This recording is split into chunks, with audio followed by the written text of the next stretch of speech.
I don't know anything about myself. It has been 3 years, unbelievably, since Dame Barbara Windsor died following her Alzheimer's diagnosis. And since then, her husband Scott Mitchell, well, he has continued to raise awareness of the disease. Grandad Charlie Ellis. I know in the latter part of his life, he was a tea boy. We met was earlier in the summer, of course, when you finally said goodbye to Peggy. Yeah, how was I? Was I all right? Because Stiff upper lip? Yeah, I did. Like Peggy, taking no nonsense. So. Yeah. How do you feel now? Everything was wonderful. Yes, ta-da, and I came home. Barbara Windsor's love life was as vibrant and captivating as her on-screen performances, filled with passion, heartbreak, and a few eyebrow-raising headlines. Known for her dazzling smile, Cockney charm, and irresistible magnetism, Barbara became a beloved icon in British television and cinema. But behind the scenes, her romantic escapades were the stuff of tabloid fodder and whispered gossip, painting the picture of a woman who lived boldly and loved fiercely.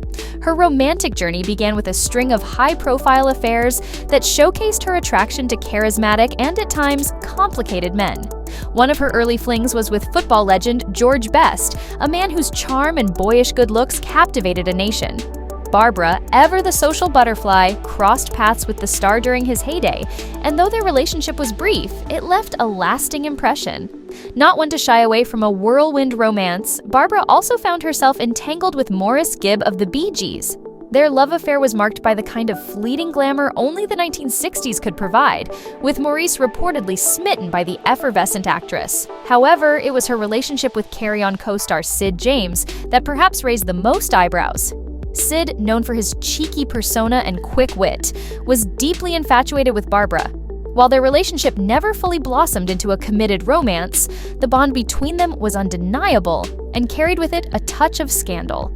Sid's obvious affection for Barbara was well documented, with many suggesting that his feelings for her were stronger than she let on. Barbara's first marriage to Ronnie Knight took her love life in an entirely different direction, one that mirrored the gritty drama of an East End gangster film. Ronnie, a notorious criminal with ties to the London underworld, swept Barbara off her feet in 1964. Their marriage was as eventful as it was infamous, with Ronnie's criminal exploits often making headlines.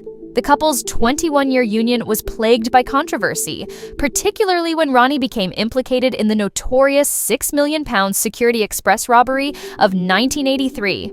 As Ronnie fled to Spain to escape prosecution, Barbara was left to pick up the pieces of a fractured marriage. Though she remained loyal for years, the chaos ultimately proved too much, and the marriage ended in divorce. Determined not to let heartbreak define her, Barbara took another chance on love in 1986, when she married Stephen Hollings, a chef 2 decades her junior. This marriage, however, came with its own set of challenges. The couple ventured into business together, opening a pub in Amersham, Buckinghamshire. But the financial strain of the venture, coupled with Stephen's mismanagement, led to significant debts that nearly ruined Barbara. By the time their marriage dissolved, Barbara found herself nearly £1 million in debt. A devastating blow that highlighted the emotional and financial toll of her romantic missteps. In her candid interviews, Barbara often reflected on the tumultuous nature of her love life, openly admitting to mistakes and misjudgments along the way. She also shared the deeply personal decision not to have children, revealing that she had undergone 5 abortions during her life. This choice, while controversial at the time, underscored Barbara's determination to prioritize her career and independence, even as societal expectations loomed large. Barbara Windsor's romantic history was anything but ordinary. It was a tapestry woven with glamour, heartbreak, and resilience, reflecting the complexity of a woman who dared to embrace love in all its messy, unpredictable forms. Whether it was the glittering highs of her affairs with stars like Maurice Gibb, or the gritty lows of her marriage to Ronnie Knight, Barbara's journey through love was a testament to her indomitable spirit and her belief that every chapter, good or bad, was worth living to the fullest. After decades of romantic turbulence, financial woes, and public scrutiny, Dame Barbara Windsor finally found the enduring love that had eluded her for so long.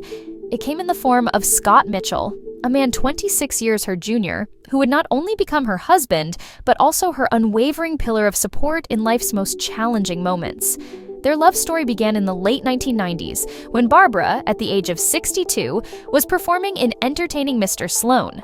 Scott, then 36, was instantly captivated by her charm and vivacity, and what started as a friendship soon blossomed into an extraordinary romance. Their relationship faced skepticism from the very beginning, with critics quick to label Scott a toy boy or accuse him of being a gold digger.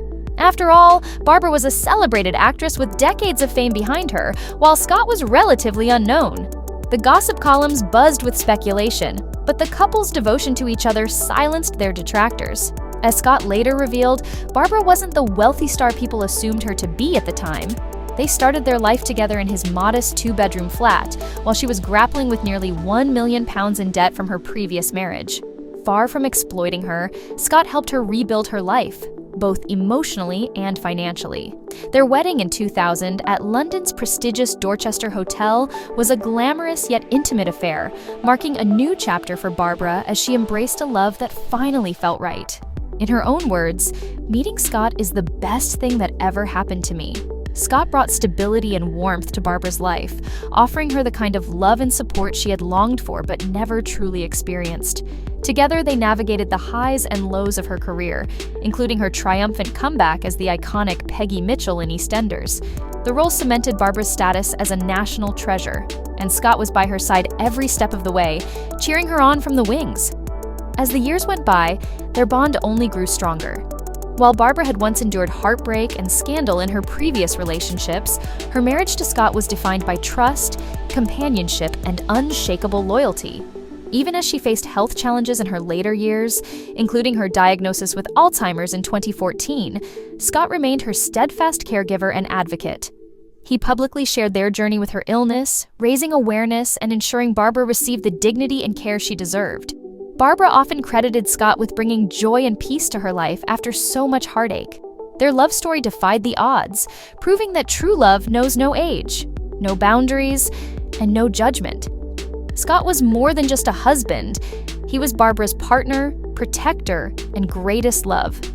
Together, they showed the world that even after years of heartbreak, it is possible to find a love that endures, uplifts, and transforms. In the end, Scott Mitchell wasn't just the man who loved Dame Barbara Windsor, he was the man who helped her reclaim her life and happiness.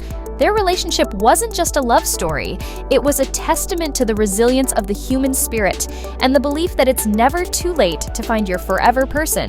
For Barbara, that person was Scott, and their love stood as one of the most cherished in showbiz history.